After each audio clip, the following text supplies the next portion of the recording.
এটাকেই বলে সিস্টেম।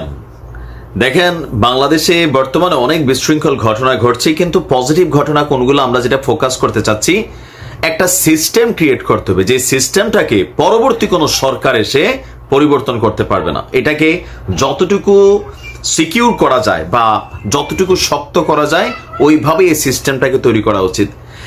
বাংলাদেশ আওয়ামী লীগের সাথে জনগণের যে দূরত্ব তৈরি হয়েছে, আপনারা দেখছেন আমাদের অনেক মহিলারা খন্তি টন্তি বা পিঠিও ম্যানেজে রুটি বেলে, এরকম বেল টেল এরকম অনেক কিছু নিয়ে রাজপথে নামছিল। এটার একটা মেইন কারণ হচ্ছে কি জানেন, বিদ্যুৎ এবং গ্যাসের দাম নিয়ে গত 15 বছর যে একটা সিন্ডিকেট ক্রিয়েট করা হয়েছিল কুইক রেন্টালের নামে, পাশাপাশি হাতে গোনা কয়েকজন মন্ত্রী এমপি তাদের পরিবার যেভাবে এই ব্যবসাটাকে কন্ট্রোল করেছিল।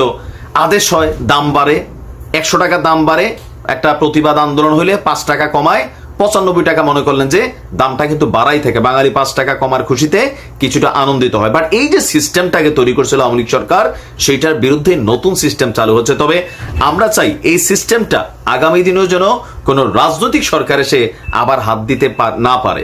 আচ্ছা, এখন ঘটনা কি দেখেন, গ্যাস এবং বিদ্যুতের দাম এই দেশে ম্যাজিক গতিতে লাফিয়ে লাফিয়ে মানে এটাকে বাড়ানো হয়েছে। আর অ্যাজ এ রেজাল্ট দেশের বিদ্যুৎ খাত ধ্বংস, নিজস্ব বিদ্যুৎ খাতকে ডেভেলপ না করে বিদেশ থেকে এই বিদ্যুৎ আমদানির ফলে হয়েছে কি, রাষ্ট্রের বিলিয়নস অফ ডলার পাচার হয়ে গেছে লুটেরাদের হাত দিয়া, এই যে সামিট গ্রুপ সহ আরো কয়েকটা গ্রুপ। এখন ফাইনালি আসছে কি, গণশুনানি ছাড়া গ্যাস এবং বিদ্যুতের দাম বাড়ানো যাবে না। এটা নতুন সিদ্ধান্ত আসছে, গণশুনানি। বাংলাদেশ এনার্জি রেগুলেটরি কমিশন আপনার BERC আবারও গ্যাস এবং বিদ্যুতের দাম নির্ধারণের ক্ষমতা মানে তাদের হাতে ফিরিয়ে দেওয়া হয়েছে। গতকালকে এই বিষয়ে আইন বিচার এবং সংসদ বিষয়ক মন্ত্রণালয় থেকে একটি গ্যাজেট প্রকাশ করা হয়েছে। গ্যাজেটে বলা হয়েছে বাংলাদেশ এনার্জি রেগুলেটরি কমিশন আইন 34 ক বিলুপ্ত করে অধ্যাদেশ জারি করা হয়েছে। এখন এই আইনটা কি হয়েছিল, আমরা মাঝখানে দেখছিলাম 2022 খসড়ার চূড়ান্ত অনুমোদন দিয়েছিল আওয়ামী লীগ সরকারের মন্ত্রিসভা। 2022 সালের 28 নভেম্বর তৎকালীন সরকারের মন্ত্রিসভায় সিদ্ধান্ত হয়েছিল জ্বালানির দাম নির্ধারণে গণশুনানি করতে হয়। এখন এই গণশুনানির সমস্যাটা কি, এই গণশুনানির জন্য যে প্রসেসিং টাইমটা সেটা হচ্ছে 3 মাস বা 90 দিন। তাই দ্রুত বিদ্যুৎ এবং গ্যাসের দাম বাড়ানোর জন্য তৎকালীন সরকার আর সেই যে আইনটা, এই আইনটাকেই এই মুহূর্তে এসে আবারও সংশোধন করে বাংলাদেশ এনার্জি রেগুলেটরি কমিশন অধ্যাদেশ 2024 নামে এটাকে অভিহিত করা হয়েছে। এই আইনের 34 ক এর ধারা অনুযায়ী ট্যারিফ নির্ধারণ, পুনর্নির্ধারণ বা সমন্বয়ের ক্ষমতা সরকারের। এই ধারা বিলুপ্ত হওয়ায় গণশুনানি ছাড়া সরকার আর বিদ্যুৎ এবং গ্যাসের দাম নির্ধারণ করতে পারবে না। গত বৃহস্পতিবার উপদেষ্টা কমিটির বৈঠকে এই আইনটিকে সংশোধনের জন্য সিদ্ধান্ত করা হয়েছিল। আইনটি সংশোধন হওয়ায় এখন বিদ্যুৎ এবং গ্যাসের দাম আগে যেভাবে BERC নির্ধারণ করত, এখন সেভাবেই BERCর গণশুনানির মাধ্যমেই দাম বাড়াতে হবে। মাঝখানে আওয়ামী লীগ সরকার এটাকে অনেকটা পরিবর্তন করে ফেলেছিল।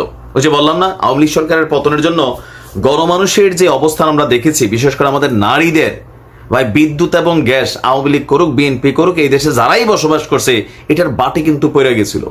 মানে ভুতুরে বিল আসতেছে, একটা লাইট ফ্যান চালাইয়া উল্টাপাল্টা বিল আসছে, এগুলোর কোনো জবাবদিহিতা নাই। আমাদের দেশের বিদ্যুৎ সেক্টরকে ধ্বংস করে বিদেশ থেকে বিদ্যুৎকে আমদানি করা হয়েছে, আদানি গ্রুপ থেকে করা হয়েছে।